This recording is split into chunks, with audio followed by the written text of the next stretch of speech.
Hello friends, मैं हमें अबीर और आप देख रहे हैं पोकेटॉक्स हिंदी, जहाँ पे हम पोकेमॉन से रिलेटेड इन्फॉर्मेशन वीडियोस बनाते हैं। तो फ्रेंड्स, ये मेरा टाइप मैच एक्सप्लेनेशन वीडियो का सेकंड पार्ट है, जिसमें कि मैं पोकेमोन के टाइप एक दूसरे के ऊपर इफेक्टिव, रेजिस्टेंट या फिर इम्यून क्यों होते हैं वो एक्सप्लेन करता हूँ। अगर आपने मेरे इस वीडियो का फर्स्ट पार्ट नहीं देखा है तो इस वीडियो का खत्म होने के बाद जरूर से देख आइए। उस वीडियो में मैंने 9 टाइप्स के टाइप मैचअप को फुल्ली एक्सप्लेन किया है और इस वीडियो में मैं बाकी के 9 टाइप के टाइप मैचअप को एक्सप्लेन करने वाला हूँ। तो तैयार हो जाइए और फटाफट से वीडियो शुरू करते हैं। सबसे पहले मैं शुरुआत करना चाहूंगा पॉइजन टाइप से, जो कि इफेक्टिव है अगेंस्ट ग्रास एंड फेरी। मतलब poison type attack grass type और फेरी टाइप पोकेमोन के ऊपर अच्छा डैमेज करते हैं। ग्रास क्योंकि एक प्लांट चाहे कितना भी बड़ा या छोटा वो किसी भी तरह के पॉइजन के सामने बिल्कुल हेल्पलेस होता है। और फेरीज क्योंकि फेरीज का नेचर के साथ एक डीप कनेक्शन होता है और वो प्योर मैजिक का यूज करती है और पॉइजन इन दोनों चीजों के ऊपर ही इफेक्ट डाल सकता है। पॉइजन किसी से इम्यून तो नहीं है, लेकिन ये रेजिस्टेंट है ग्रास, फेरी, बग, फाइटिंग और पॉइजन से। मतलब इन 5 टाइप के अटैक से पॉइजन टाइप पोकेमोन को ज्यादा डैमेज नहीं होता है। पॉइजन क्योंकि अगर आप पॉइजन में और पॉइजन डालोगे तो उससे कुछ भी नहीं होगा। ग्रास क्योंकि प्लांट्स पॉइजन का कुछ भी नहीं बिगाड़ सकते हैं। बग क्योंकि पॉइजन बग को भी मारने के काम आता है और बग पॉइजन के करीब जाते ही मर जाएंगे। फेरी क्योंकि मैंने पहले जो फेरी के नेचर कनेक्शन के बारे में कहा। और फाइटिंग क्योंकि अगर एक फाइटर के बॉडी में पॉइजन चला जाए तो वो अपने फुल पोटेंशियल से फाइट नहीं कर पाएगा और हार जाएगा। पॉइजन के बाद मैं बात करना चाहूंगा घोस्ट टाइप के बारे में। घोस्ट टाइप इफेक्टिव है अगेंस्ट साइकिक और घोस्ट टाइप के। साइकिक टाइप क्योंकि ये रिप्रेजेंट करता है मेंटल हेल्थ और घोस्ट एक कॉमन फियर होता है। और घोस्ट क्योंकि एक घोस्ट को सिर्फ एक दूसरा घोस्ट ही टच कर सकता है। घोस्ट टाइप इम्यून है नॉर्मल और फाइटिंग टाइप से। मतलब नॉर्मल और fighting type attack ghost type Pokemon के ऊपर कोई भी डैमेज नहीं करते हैं, क्योंकि नॉर्मल लोग और फाइटर कोई भी घोस्ट को टच नहीं कर सकते हैं। और घोस्ट एक एकमात्र ऐसा टाइप है जिसके पास की एक से ज्यादा इम्यूनिटी है। और घोस्ट रेजिस्टेंट है बग और पॉइजन से। बग क्योंकि मरे हुए लोगों को कीड़ों या फिर पैरासाइट्स का कोई भी डर नहीं होता है। और पॉइजन क्योंकि कोई चीज अगर पहले से मरी हुई है तो पॉइजन उसे मार या फिर डैमेज नहीं कर सकता है। इसके बाद है साइकिक टाइप, जो कि इफेक्टिव है अगेंस्ट फाइटिंग और पॉइजन टाइप के। फाइटिंग क्योंकि आपने वो कहावत तो सुनी होगी कि दिमाग ताकत से बड़ी होती है, इसीलिए जो टाइप ताकत के ऊपर बेस्ड है वो दिमाग के ऊपर बेस्ड टाइप से वीक है। और पॉइजन क्योंकि जिन लोगों का माइंड स्ट्रॉन्ग होता है वो अपने बॉडी में आए हुए पॉइजन से भी बच सकते हैं। और साइकिक किसी से इम्यून तो नहीं है, लेकिन ये रेजिस्टेंट है साइकिक और फाइटिंग से। साइकिक क्योंकि अगर कोई बहुत ही इंटेलिजेंट है तो दूसरे किसी इंटेलिजेंट पर्सन को अपने माइंड ट्रिक से नहीं हरा सकता। और फाइटिंग क्योंकि मेंटल पावर हमेशा मसल पावर से ऊपर ही होती है। और एक चीज, साइकिक टाइप के जितने भी मेन वीकनेसेस है वो सभी मेंटल फियर से रिलेटेड है। मतलब बग, घोस्ट और डार्क थिंग्स ये तीनों ही कॉमन मेंटल फियर्स हैं। इसके बाद है स्टील टाइप, जो कि इफेक्टिव है against rock, ice and fairy. Rock और आइस क्योंकि इन दोनों से स्टील बहुत ही स्ट्रॉन्ग होती है और इन दोनों से अगर स्टील टकराए तो ये दोनों ही टूटेंगे। और फेरी क्योंकि काफी सारे स्टोरीज में ये कहा गया है कि फेरीज ह्यूमन मेड थिंग से वीक होते हैं और स्टील एक ह्यूमन मेड थिंग है। स्टील इम्यून होता है पॉइजन टाइप से, क्योंकि अगर आप स्टील के ऊपर पॉइजन डालोगे तो स्टील के ऊपर कोई भी इफेक्ट नहीं होगा। और स्टील रेजिस्टेंट है 10 टाइप से, जो कि है ग्रास,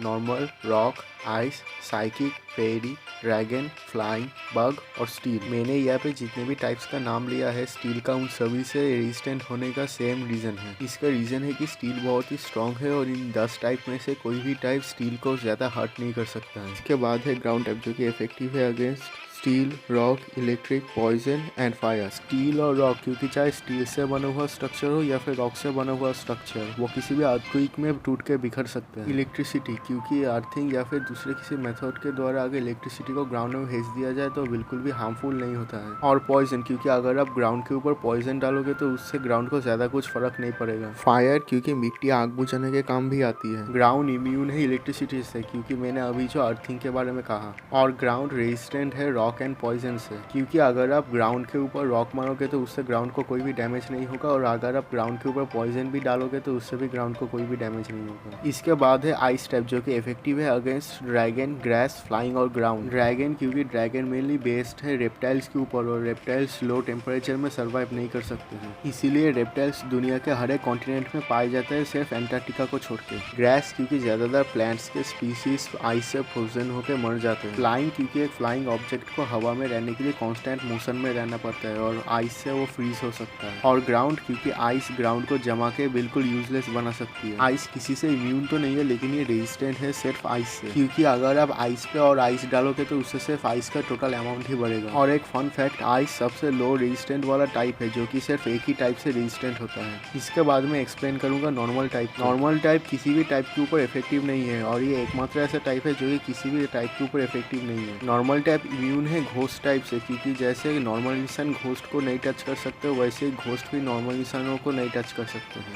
और अगर आप ये कहोगे कि आपने मूवीज़ में घोस्ट को नॉर्मल इंसानों को टच करते हुए देखा है, तो मैं ये बता दूं कि ये सब मूवीज़ में होता है। आपको रियल लाइफ में ऐसा कोई भी प्रूवन इंसिडेंट नहीं मिलेगा जिसमें कि एक घोस्ट ने किसी इंसान को डायरेक्टली हार्म किया हो। नॉर्मल किसी टाइप से रेजिस्टेंट भी नहीं है, और ये एकमात्र ऐसा टाइप भी है जो कि किसी टाइप से रेजिस्टेंट नहीं है। इसके बाद है फाइटिंग, जो कि इफेक्टिव है against dark, rock, steel, ice and normal. Dark क्योंकि एक डार्क क्रीचर हमेशा डिसऑनेस्ट मेथड के द्वारा लड़ता है, और एक रियल फाइटर हमेशा ऑनेस्टली लड़ता है, और चीटिंग करने वाले हमेशा हारते हैं, इसलिए डार्क टाइप फाइटिंग टाइप से वीक। रॉक, स्टील और आइस इसलिए फाइटिंग टाइप से वीक है क्योंकि एक पावरफुल फाइटर इन तीनों चीज़ों को आसानी से तोड़ सकता है। और नॉर्मल क्योंकि अगर एक फाइटर और एक नॉर्मल इंसान में लड़ाई होगी तो हमेशा एक फाइटर ही जीतेगा। फाइटिंग किसी से इम्यून तो नहीं है, लेकिन ये रेजिस्टेंट है रॉक, डार्क और बग से। रॉक क्योंकि स्ट्रॉन्ग फाइटर्स अपने बॉडी को इस तरह से हार्ड कर लेते हैं कि रॉक से उन्हें बहुत ही कम डैमेज होता है। डार्क क्योंकि मैंने अभी जो ऑनेस्टी और डिसऑनेस्टी के बारे में बताया। और बग क्योंकि एक वीक इंसेक्ट कभी भी एक फाइटर का ज्यादा कुछ नहीं बिगाड़ सकता है। इसके बाद है बग टाइप, जो कि इफेक्टिव है अगेंस्ट ग्रास,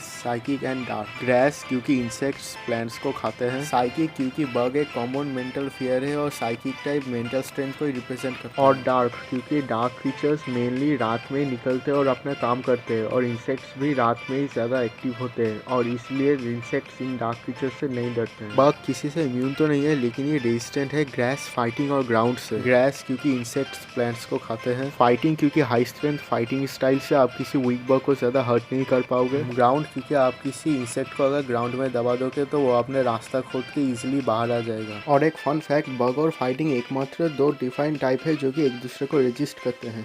तो ये था सभी टाइप के टाइप में से एक्सप्लेनेशन। और अगर आपने ये वीडियो देख लिया और फर्स्ट पार्ट नहीं देखा है तो मैं आपको रेकमेंड करूंगा कि आप जाके फर्स्ट पार्ट भी देख ले। मैं उसका लिंक डिस्क्रिप्शन में दे दूंगा, फिर आपको सभी 18 टाइप के टाइप मैचअप समझ में आ जाएंगे। इस वीडियो के लिए बस इतना ही। अगर आपको ये वीडियो अच्छी लगी है तो इसे लाइक कर दीजिए, और अगर आपको अच्छी नहीं लगी है तो मुझे कमेंट्स में बताइए कि आपको अच्छी क्यों नहीं लगी। मैं इसे सुधारने की कोशिश करूँगा। और मेरे चैनल को सब्सक्राइब कर लीजिए और भी ऐसे पोकेमॉन से रिलेटेड इन्फॉर्मेटिव वीडियोज़ के लिए। और अगर आपके पास कोई दोस्त है जो कि एक पोके फैन है तो उसके साथ भी वीडियो जरूर शेयर कीजिए। मैं आगे भी ऐसे पोकेमॉन से रिलेटेड इन्फॉर्मेटिव और इंटरेस्टिंग वीडियो लाऊंगा। तो तब तक के लिए बाय।